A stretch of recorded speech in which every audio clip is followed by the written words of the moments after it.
Hello guys! Hello Sagittarius! Welcome dito sa aking channel.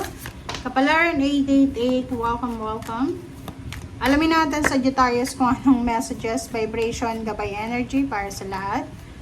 This is general reading, so pwede kang makaresonate. Pasensya na kung paulit-ulit yung sinasabi ko. Maraming salamat doon sa mga Sagittarius na nagme-message, nagko-comment, sa mga nagla-like and share, sa mga bagong subscribers, and sa mga dati kong subscribers. Okay, this is weekly tarot reading from June 2. Okay.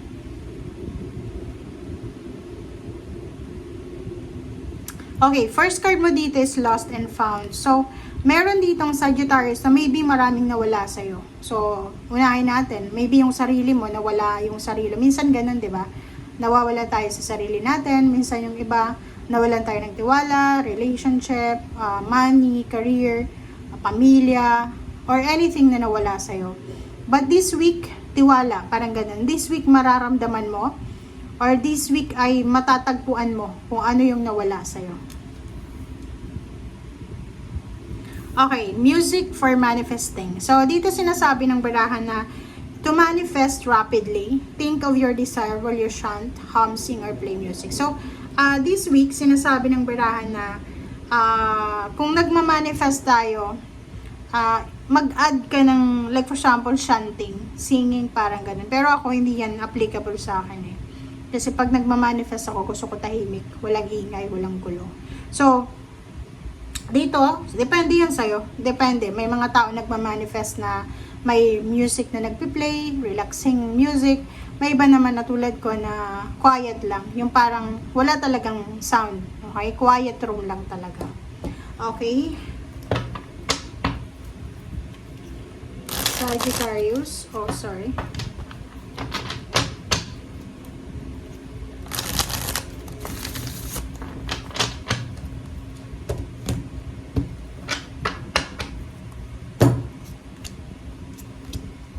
Okay, first two cards natin.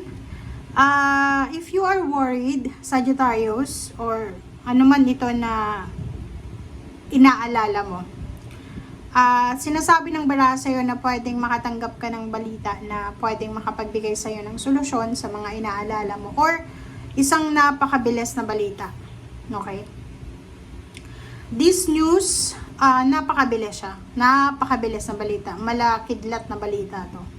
Ang balitang ito ay posibleng magdadala to sa'yo ng revelation, katotohanan. Isang katotohanan ang posibleng ibabalita sa'yo. Isang katotohanan ang posibleng darating sa'yo na nakakabigla.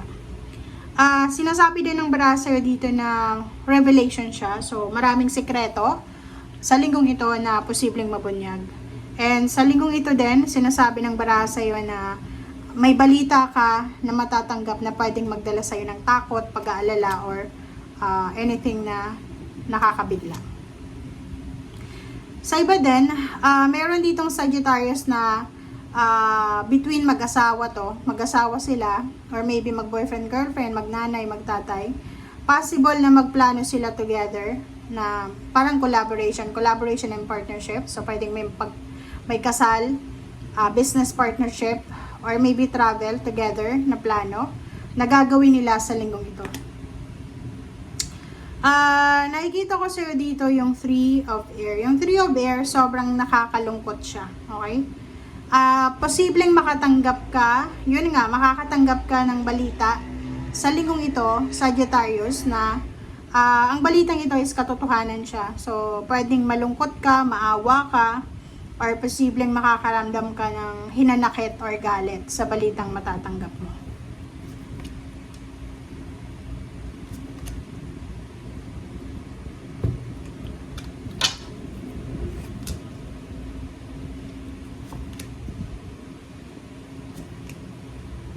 Okay.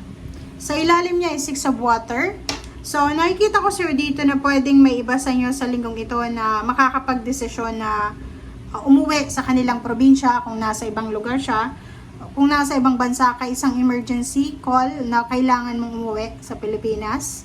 2 of Earth, Justice. Mayroon din sa inyo dito na may ibang Sagittarius na posibleng makatanggap kayo ng good karma or law of karma. So, kung ano man ang darating sa inyo sa linggong ito, that is called karma. Okay? So, kontrata.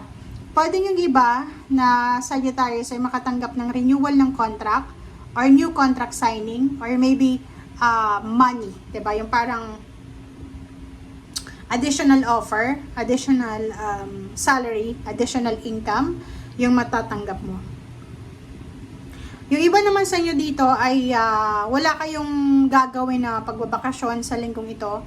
Magfo-focus lang kayo sa trabaho, sa negosyo, or sa kung ano man na pinagkakaabalahan nyo. Yung iba naman sa inyo dito ay posible yun nga. This one is, yung transformation dito is, the Tower. So, may balita ka na matatanggap talaga na pwedeng magdala sa'yo ng sobra-sobrang realization. Maraming magbabago sa balitang sa dala ng balitang ito. So, sinasabi ng baraha sa'yo dito na unang-una, ang possible na magbago dito is yung about sa money. Ang nakikita natin dito ng possible is pwedeng ang linggong ito, sa linggong ito pwedeng mawalan ka ng trabaho. Unexpected na mawalan ka ng trabaho. Or unexpected din na may mag-offer sa'yo ng new contract or renewal ng contract. Yung 10 of Earth, sinasabi ng 10 of Earth dito na may iba sa inyo dito, Sagittarius, na posibleng makatanggap ng inheritance, may ibibentang bahay, may ibibentang lupa, or maybe yung iba sa inyo dito ay kailangan ng pera ng pamilya. Parang gano'n, emergency, ang kailangan, emergency fund or money, emergency ang posibleng kailangan nyo dito. Okay? Okay. So, Knight of Water, so if you are single na Sagittarius, and if you are waiting for a relationship, sinasabi na isa sa mga possible na darating sa iyo is yung ex mo or yung mga dati mong kakilala. So, pwedeng may gustong maligaw sa iyo and dati mo na siyang kakilala, maybe your classmate or maybe dating katrabaho, kapitbahay sa probinsya or sa Pilipinas. And yun, lost and found. Tapos 10 of Earth, maybe may mga taong nangutang sa'yo or nanloko sa'yo, nang scam sa'yo financially na posibleng ibabalik nila yung pera na nawala sa'yo. Maybe yung iba din na yung sakit, yung galit, hinanakit na naramdaman mo sa past ay posibleng bumalik ulit sa ngayon. So maraming changes, maraming unexpected na pwedeng dumating sa'yo sa linggong ito. So ihanda mo ang sarili mo. Mix ang situation na to. So, pwedeng yung lahat ng mga Sagittarius ay makaresonate sa bawat message na sinasabi dito. Okay? Thank you guys. Bye!